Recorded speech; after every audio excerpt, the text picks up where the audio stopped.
Ever wondered how Revolut's rounding feature helps you earn RevPoints in 2025? Let me explain in under 3 minutes.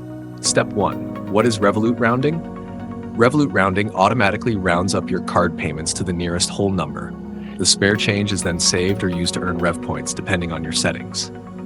Step 2. Activate rounding. Go to the home screen, tap on RevPoints, and choose Rounding. Turn it on and pick which account to round up from, usually your main card account. Step 3. Choose where your roundups go.